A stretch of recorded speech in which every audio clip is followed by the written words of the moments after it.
question. First of all, thank you so much for inviting me and letting me speak and share some of my thoughts around this topic. Um, I'm by no means any huge expert on this, but I am really, really obsessed with it. So I have been doing this for 4 years now, and I have learned some things that I would like to share with you. Also, I prepared this presentation in a way that hopefully will be easy to understand to most people, and you don't really have to have a great experience in data science or software products to understand this and to get what I mean in most of the things. Yeah, I basically wanted to do it in a way that even my parents would be able to understand it, who I think are here, by the way. I guess they wanted to see whether paying for my education was paying off. But yeah, so let me quickly share some brief information about myself, and I will be referring to some of these things later on. So I just wanted to make sure that you know these. As I also mentioned in my bio, I was working first at Pampers when I first started to do product analytics, which you might know as a quite big diaper brand.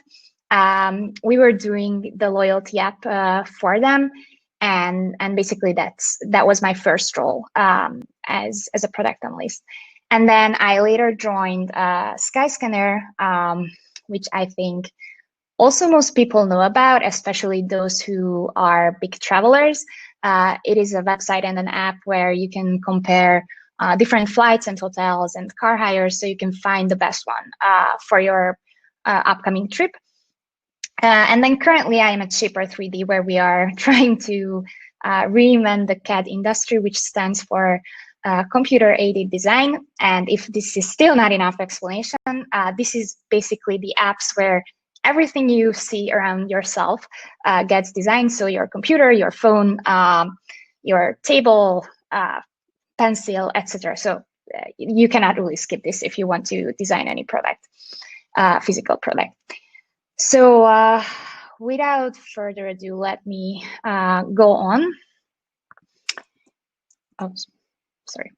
And during my talk, I will share 3 big learnings that I have gotten to so far in this journey. I really try to make sure that I'm focusing on the most important ones and the ones that I feel are providing the most value and maybe inspiration for someone just starting out in this whole topic, or maybe if you are experienced already but need some new ideas. This could be also useful for you as well. So product analytics, what it really is. If you search for this term in Google, you will get many results, and most of them will say something like product analytics is a set of tools that will help you analyze and optimize the performance of your product, and it will help you diagnose any problems that the users might face, and maybe even correlate user activity with long-term value. And while these definitions are accurate and I agree with them because they describe the situation well, I feel it is also much more than just this kind of crude definition. So when I have first started to work on a product, and yeah, this was 4 years ago, I didn't even know that this was a field within data analytics or data science. And I honestly, truly had no idea whatsoever how to work on a product and what I was supposed to do in this role, and how I should proceed. And also, my team wasn't really experienced, so this was a newly formed team to help Procter & Gamble build this new app for them. So we had some metrics from the start and measured performance, but it was really far from actionable, and or even useful in any way. And yeah, in the beginning, data quality was really bad. I guess this is a common problem for most companies. No matter how mature you are, there will be always data quality issues. But in this case, it was really bad. So we had some event logs in Google Analytics, but it was only accessible in the Google Analytics interface. And then in a separate database, we had transactional data, but there was no way to join the two together and to derive any meaningful insights that would help us grow the product. So what we did is with the product manager, we started to learn and grow together. And this is to how to do product analytics in any means. And we basically started at the basics, which is, I think, the users. So this is what I think. Product analytics is really about thinking about and putting the user first and foremost, understanding their desires, their pain points, what they want and what they need. Because if you are striving to build a product that your target audience will love and enjoy and come back to week after week, month after month, maybe even year after year, monetizing it will be easy most of the time, at least. And I think this is a really important message, because I have seen it over and over again at the companies that I have worked at, that sometimes leadership was focusing more on business goals, and some of these decisions have impacted the users in a negative way, maybe introducing some dark patterns in the app, or modifying features that were meaningful to the users but were maybe too costly to maintain, or it would have taken too much time to get to a really good level, and they have just decided that there is no money for that. And in my opinion, this will really hurt you financially in the long term, and you really need to focus on the user and what they want and need. And I think this was a big learning, especially at Pampers, where we started from scratch and at a really low point. So we were able to grow the product in a big way once we were able to convince our stakeholders that it's important to understand quarterly and annual performance as well. But here we were focusing on the long term, because they were facing a lot of competition, especially in the US, with millennial brands popping up all the time, and they were taking their money basically. So we wanted to make sure that Pampers stays there in the long term, and for that we needed to serve the users and not just Procter & Gamble's shareholders, if that makes sense. So my first tip is that you are not limited to quantitative data. And I think this was one of the first things I have realized as a product analyst, that in order to be good, you need to speak with your users. And this does not mean that you need to speak with them directly via calls or user interviews. This can be through your researchers and product managers. Believe me, I know the value that numbers can provide, and they do provide a lot of value, but especially when you're new to a product and its user base, it is super valuable to learn more about the why your users use your app. How does it make their life better? Does it make something easier for them? Does it entertain them? Or does it connect them with other people in a meaningful way? And I would say that one of the first things that I do at every company I join is to start reading the reviews in the App Store, mainly in the App Store, although Google Play reviews can be more funny sometimes. But yeah, even before I decide to join a team, I do spend some time to research what people say about the product online. And this can be also forum discussions or reviews or comments on your social platforms. So there are many ways to get this information and understand why users are loving your app, or do they hate it? Do they have problems with it? Will they recommending your product to their friends and family? So just before joining Shaper 3D, I had only a vague idea about what CAD is. I was never really into drawing or designing stuff. I have no talent for it whatsoever. So I had no clear idea why Shaper 3D was different from the competitors. I haven't even know what the competitors were. So what I did, I just started to read reviews and what or how people felt about the product, and by doing this, I started to understand the product as well, in a really comprehensive way that really helped me with my job later on. And even ever since I have joined, I still start every morning reading through the reviews, and also the good and the bad ones, because they can be equally powerful and important.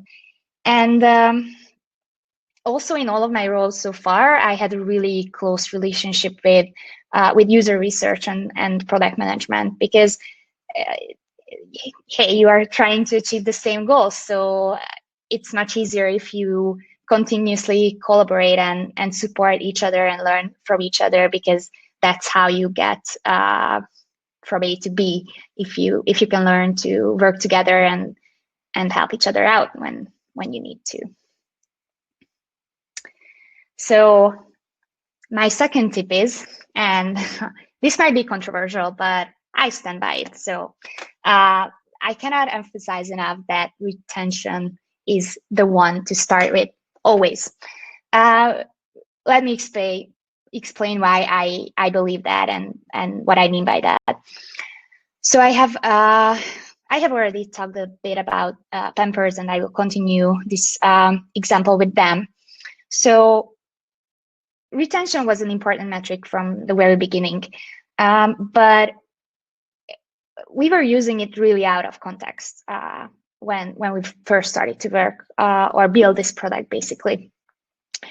And what I needed to understand, and I guess everyone needs to understand, is that what makes sense for Facebook won't necessarily make sense for Uber when it comes to measuring and setting a baseline for retention. So you really need to think about it and customize it and personalize it to your specific needs.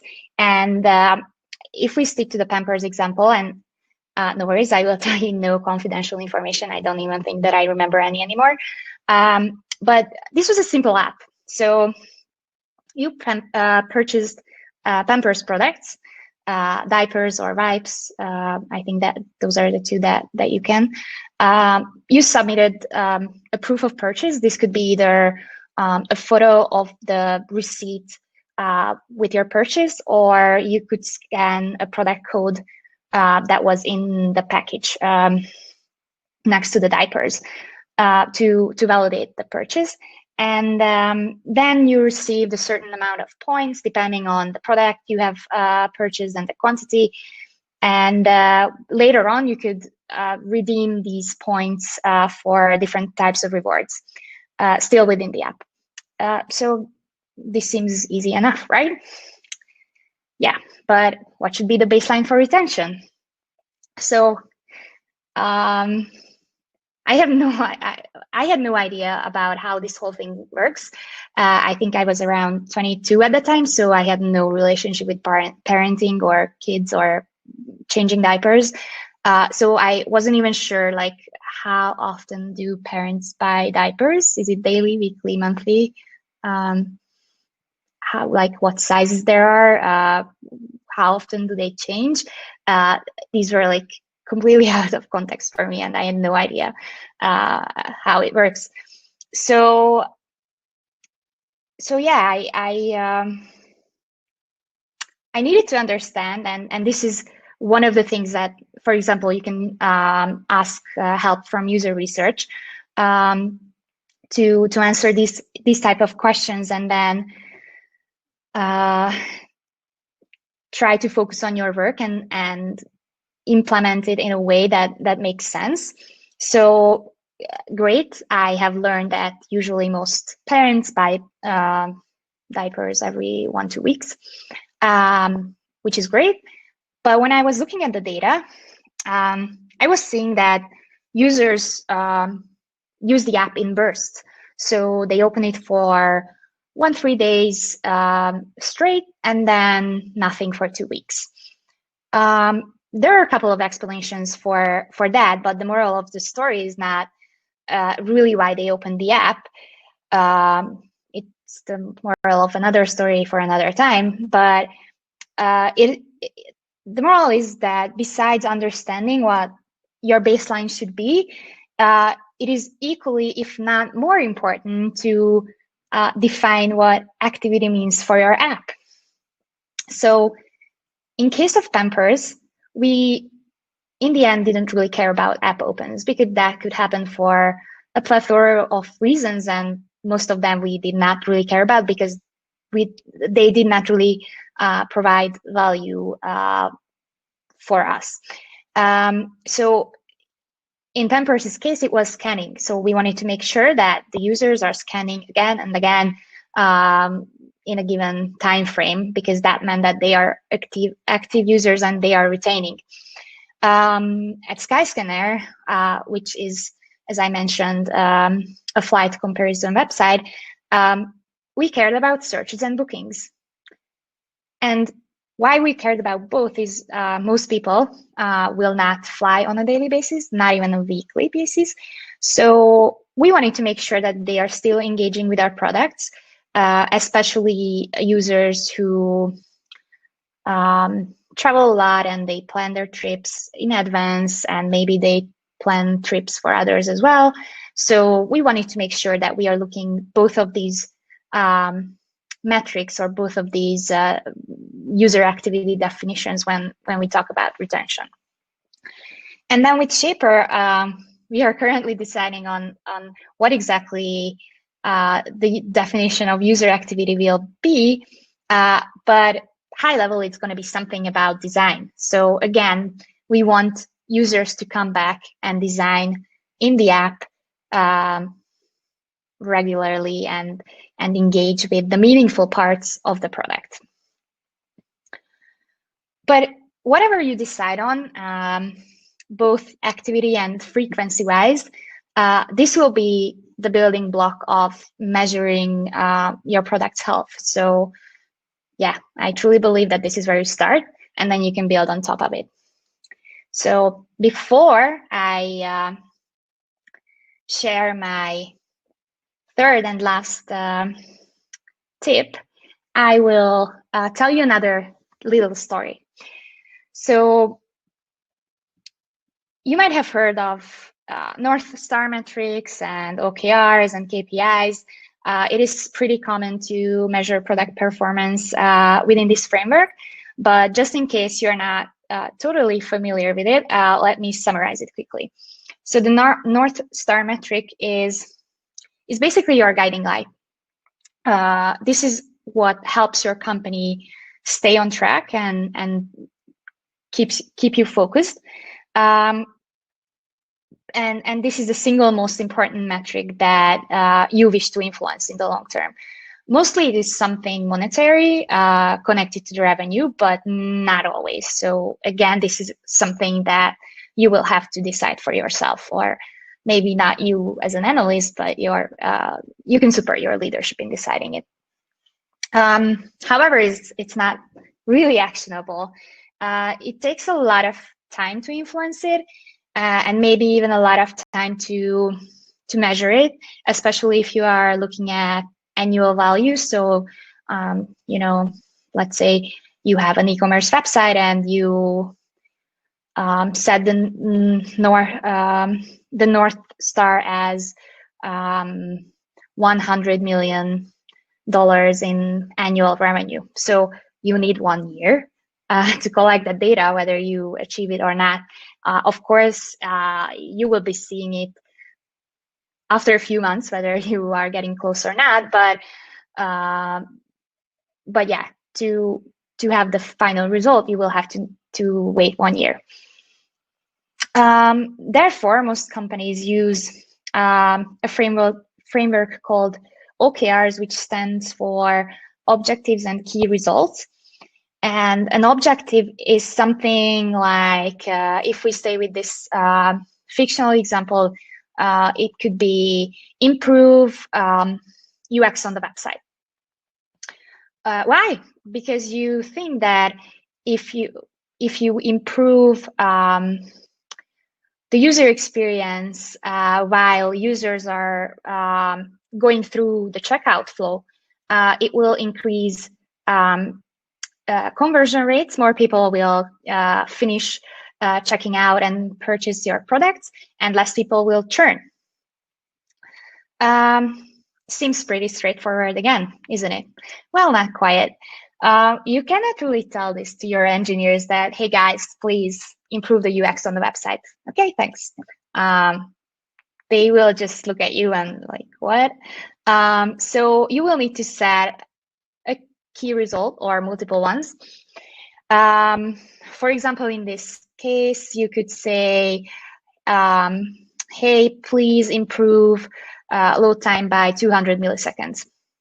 Now, that's something that they can work on, and that feels hands-on for an engineer to improve load time by 200 milliseconds, because he knows what to do, or at least he has some ideas where to start in order to achieve that result. And you can have multiple layers and levels, especially if you are in a larger organization with OKRs, and you can drill down to team level KRs and key results. So it really depends on what works for you. But usually for smaller organizations, these 3 levels work just fine. So if you're not sure, start there and then iterate on it later on. So what we did at Skyscanner was quite interesting, I believe, and I would like to share that story. Historically, we were looking at, we had some weekly and monthly reports going out to the exec team, and I mean, probably they still have that. But at the time, it was very much focused on web, because Skyscanner started out as a web platform, and that's where most of the money came within the first few years of the company. So most of the reports were also focusing on that. And app product performance and operational performance was only a teeny tiny small part of this whole big report. And even though it was coming up both financially and resource-wise within the organization, so the platform was getting quite big. So with my stakeholders, we have started to map out a product metric tree, starting out from the very top, so the North Star metric of the company, and drilling down to team level goals. I think in the end we had something like 5 levels of metrics, and each level was intended for a different set of customers. So there was one dashboard for the exec team, and then as the organization was built up, different types of groups of people were looking at different pages of this whole dashboard. But it was going down even to like the most basic level. So the software engineers and product managers working on the app also had their dedicated space where they could understand and learn about how the product they are building is performing. and try to make it built up in a way that really helped them understand how each release influences the key metrics that we set up for the given quarter, and they could understand the impact that they each had on the product, which was a much bigger product. So not one single person was influencing it, but still a single person could take ownership of the product, and they could see the impact that they were providing. So most of these charts were implemented as deep dives as well. So people wouldn't have to come to me or other analysts or data scientists to answer their questions. And yes, it was a really lengthy process, and it took quite some time, and I think over 100 iterations to have the final product. But afterwards, it was quite self-serve. So someone could have a questions and they could answer it right away because they could filter and drill down in a way that made sense for them. And people used it to make both big and small decisions. And in some cases, it even supported promotion cases for the people working on the app. So our goal was really to provide value to every single user who was looking at this dashboard and using it. So really wanted to make it personalized for every single person working on the app at Skyscanner.